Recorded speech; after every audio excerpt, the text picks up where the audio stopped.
Hi, this is Mike. And this is Nikki. We're going to tell you about our new show, The Dream Dudes. If you spill coffee on yourself, couldn't that accident be maybe telling you how to handle a problem in real life?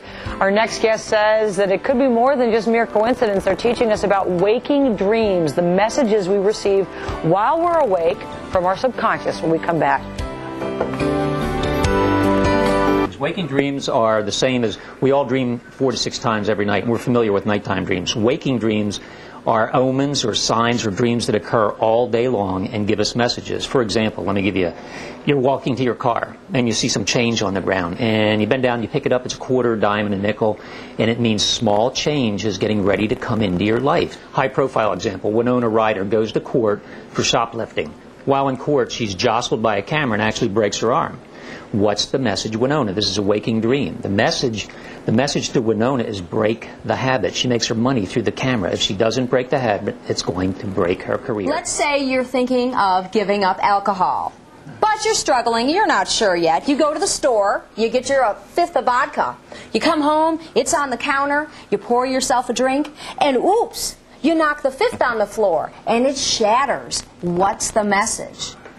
To break the habit. Now, you had an interesting analogy about President Bush. Absolutely. And where this all began in a classroom. Yes, when he was notified of the terrorist attack, he was sitting in a classroom with students. And there's definitely a message there to him, waking dream, and that is that this lesson of terrorism is going to require a big learning curve on his part, and he's about to get schooled in terrorist attacks and things of this nature. If you've ever wondered what your dreams mean, we have some news that works for you. The authors of Trust Yourself teach you how to understand your dreams, and this morning Nicole and Michael Sebastian join us live in the studio. We have Susan from Gibraltar on the line. Good morning, Susan.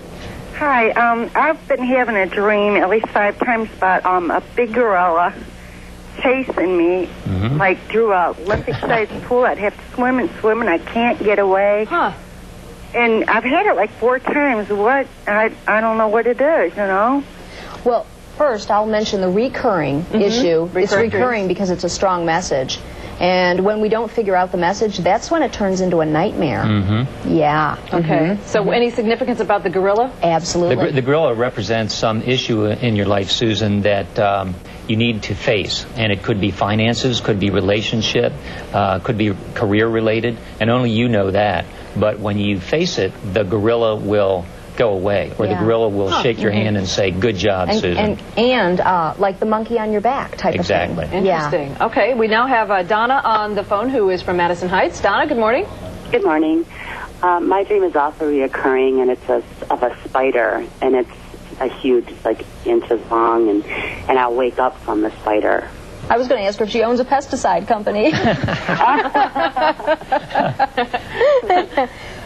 Well, spider, you know, if it represents a fear, then that could be whatever issue is going on for you in your life at the current time. So all dreams are directly related to what's going on in our life, and that is the key question you would need to ask yourself upon waking up. And it's probably relationship oriented, because spiders make webs and we weave our webs and our relationship with other people. So it's an interconnected type of event for you. Interesting. We next have Marcy on the phone, I believe. Marcy, good morning. Good morning. I had a dream that I met some old classmates, and we were all going to an affair, and everyone was wearing a Kelly green dress. I was afraid I couldn't go because I couldn't find a dress that size or be able to afford it.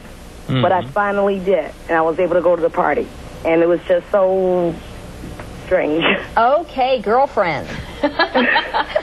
You had the concern that you weren't going to fit in.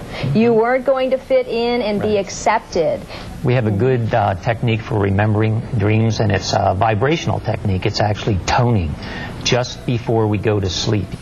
Crossing over. In the book, Trust Yourself, you suggest that you can get in touch with the deceased. Absolutely. Okay, well, explain that to me. Then that gets a little It's a little out there, I understand. Rightly so. Okay. You know, let's take John Edwards crossing over. I mean, bless that man, I'm not about here to... But do it in a minute. All right, to disregard him. his abilities, you know, he has that ability to cross over. Well, what we call the technique is connecting, and the book is called Trust Yourself, meaning you don't need John Edwards, and you don't need Susie the Psychic. You have it all within, all the abilities to connect with deceased loved ones. When you dream, when you sleep, you dream. When you dream, you leave the body, and therein lies the ability to connect with deceased loved ones. It's been said through the eons. St. Paul spoke of dying daily.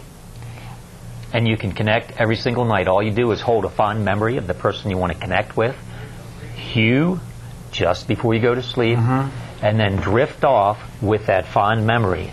Yeah. And you ask, can I please be connected? And if you do it night 1, night 2, night 3, you will have a dream. Well, dreams are fascinating. Some are mysterious, some are frightening, and a lot of people may not really even remember them. But the average person dreams about 4 to 6 times a night. I used to work for a fast food restaurant, and I worked there so long and I hated it. I used to have a reoccurring dream that I died and I went to that restaurant to work, and that was my purgatory, and I was the only person that worked there, and it went on and on. Sort of a nightmare, I guess, right? If you didn't enjoy working there. Yeah. Very good. His own personal living hell, purgatory. It's a temporary place, and you know, he couldn't stand the job as it is, and the dreams trying to let him know, you know, hey, this really isn't the best place for you to be. So the dream is saying, dude, get a life. Get out of that restaurant. Move on, That's right. In the book, we teach 3 methods that you can access that information through dreams, through synchronicities or waking dreams, coincidences, and intuition. Wow, very interesting. Do you remember your dreams when you wake up? Do you know what they mean? We met up with 2 people who call themselves the Dream Dudes, and they say your dreams are a guidebook for your life. In fact, they're convinced your dreams are a window to your future. If you dream about sex, You need to get intimate with that aspect of the person you're dreaming about having sex with. the Dream Dudes say that dreams come in a certain frequency, and to activate that frequency, you need to say hew. The hue helps clear the clutter and the chatter, so you're open and receptive to the messages coming in. To know more about yourself, you need to know more about your dreams. It occurs on a daily and nightly basis, and it's free. Tell me, what couldn't be more perfect than that? It's available to us. It's the universal database, and we can tap into it any time. Michael and Nicole, the Dream Dudes, have written a book called Trust Yourself, Master Your Dreams, Master Your Destiny. You can read an excerpt on our website, a part about how to remember your dreams, at clickondetroit.com. Pleasant dreams.